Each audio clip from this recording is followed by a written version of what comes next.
What's up, everybody? It's Man of Low Moral Fiber here. My name's Luke, and in this video I'm going to be doing something a little bit different. I have Kittens here with a Love Thumper and a Chaotic Evil Rogue Comm to give us a combination of melee and gun damage, and also a pretty high fire rate and critical hit damage boost as well.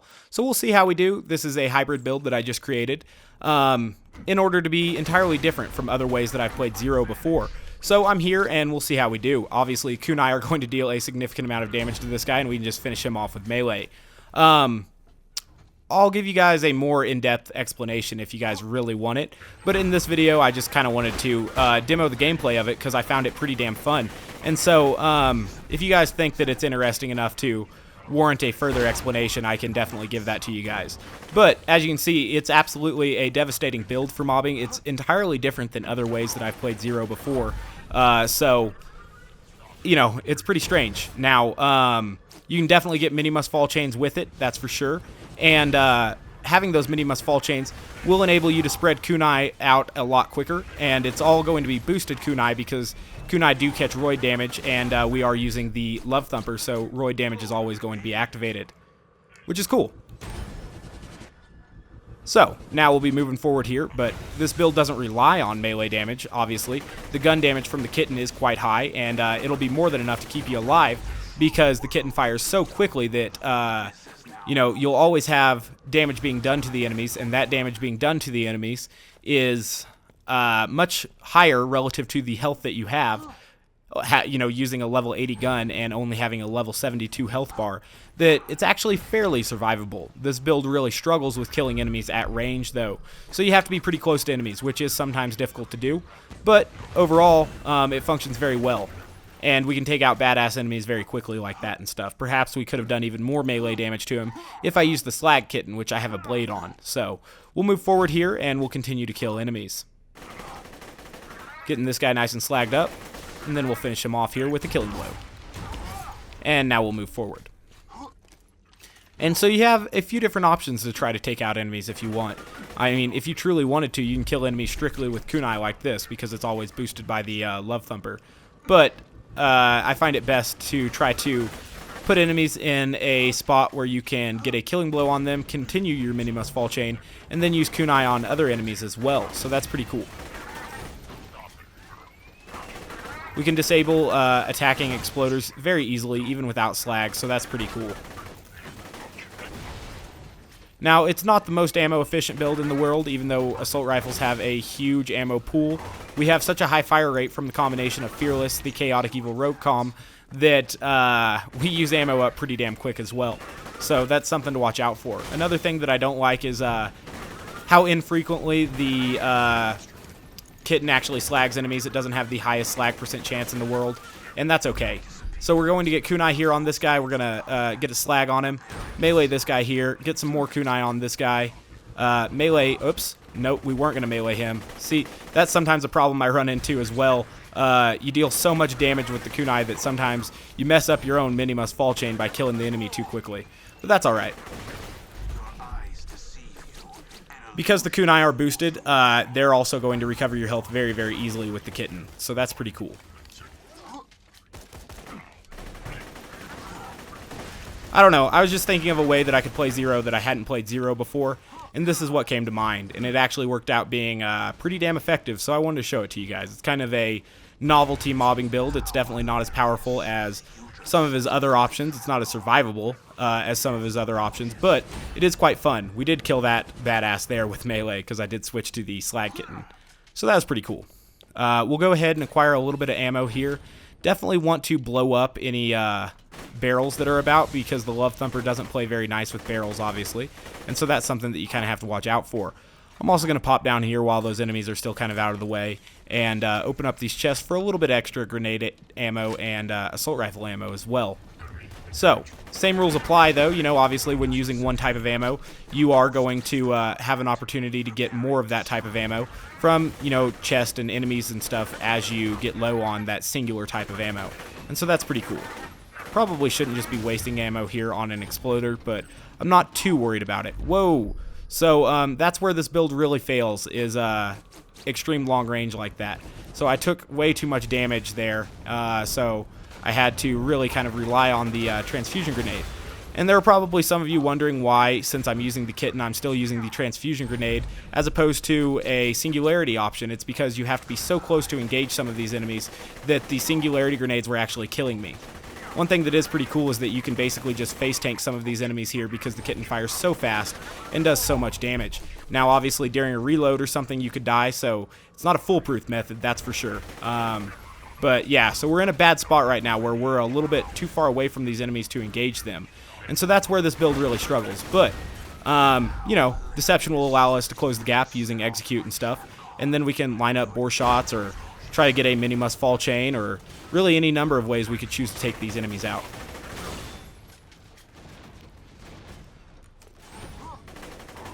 So here's the guy with the Torgue Assault Rifle who's been dealing damage to me for a little while now.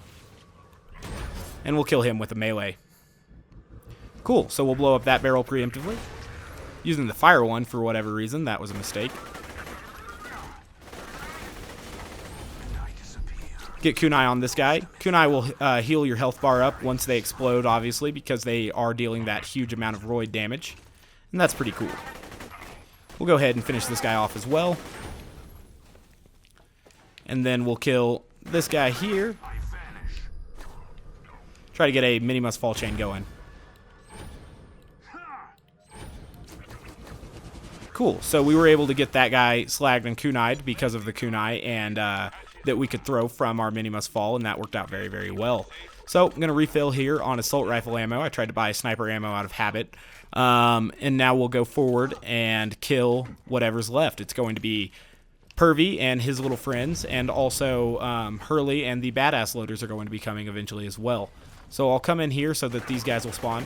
We're obviously in 4-player health scaling now, so enemies are going to be a lot more difficult. So we'll have to watch out for that. But we can still kill them very, very quickly. We just have to exercise a little bit more caution because they have a lot more health. So that's pretty cool. He's not quite slagged yet. Now he's slagged, so we'll get a full volley of kunai on him, and that will put him in killing blow range, and then we can get kunai here on this guy. Hopefully it slagged him. I can tell that it did there because of the amount of damage he was taking, so that was pretty cool. Now we'll finish this guy off. And you can see that this build is pretty damn effective. The hardest part's obviously still coming up, so we'll see how we do against that. There's going to be a singular hot loader in here, and that's going to be pretty easy for us to take out. Cool. Now, it'll be interesting to see how we do against these badass loaders, but we'll try to do our best. Definitely want to try to blow up some of these barrels beforehand that might be in a spot at which we might be engaging one of these badass loaders. Because they'll stomp and blow those loaders up, or barrels up. If I melee, it will definitely blow those barrels up. So those are things we have to watch out for. We'll see how we do, though. See where these guys spawn. One of them spawned up there, so that's not very good for us, and the other spawned way up there. So they did not spawn in a good place for this particular build to take out. We'll see if I can't get this one to jump down here without this one being able to shoot at me or maybe even noticing me. Alright, so now that this one's down here, I'll go ahead and get kunai on him. I'm going to melee him once, and then we're going to try to knock off his arms here. Hopefully he gets slagged again, and we can take out his arms. Excellent. So now he's almost killing blow range, and that'll be very good for us. If we can get one down, the other one will die as well, and so that's good. I mean, we still have to kill the other one, but we shouldn't have as much trouble taking out one as taking out two, and so that's what we're going to try to do here.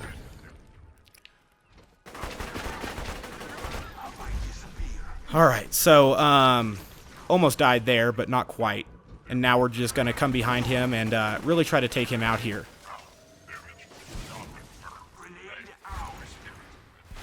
Alright, got another deception coming up. Another volley of boosted kunai will definitely affect his health. Get him a lot closer to killing blow range. Still want to knock off his arms, though, because he's a lot less dangerous at range if his arms are knocked off. We'll let that little barrier there protect us from his eye blast. And then we'll get him slagged and we'll kill him with this execute. Neat. So, now we're going to take out this big ol' Hurley dude, and we'll see how we do against him. It'll be interesting to take out this big enemy. I haven't fought him yet, but his critical hit spots are kind of out of range of the Kitten. Luckily, he's not incredibly dangerous, so we should be able to deal with him fairly easily. We'll see.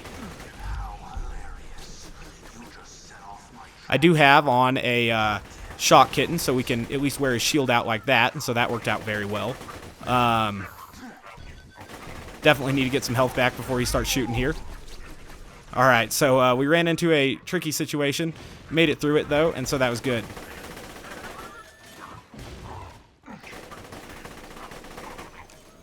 Try to slag him up here. Jump that blast, and now we'll kunai him. We'll watch his health fall a little bit, and then we'll get the killing blow on him. So that's pretty cool. It doesn't have the same single target damage that a melee Zer0 with a Hide of Terramorphous and a Rapier would have, obviously.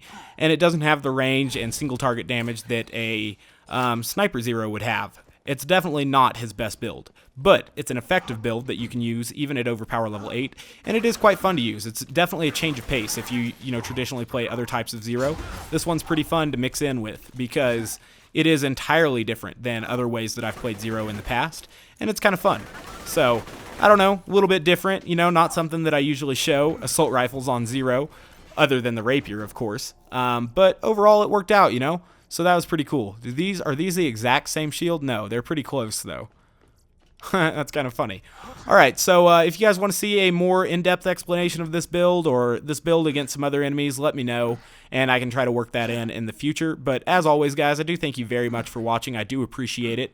I think that this shows that Zer0 has a huge variety of different skill builds and gear that he can use. He's a very diverse character. So as always, guys, thanks very much for watching, and I do hope to catch you next time. Bye, guys.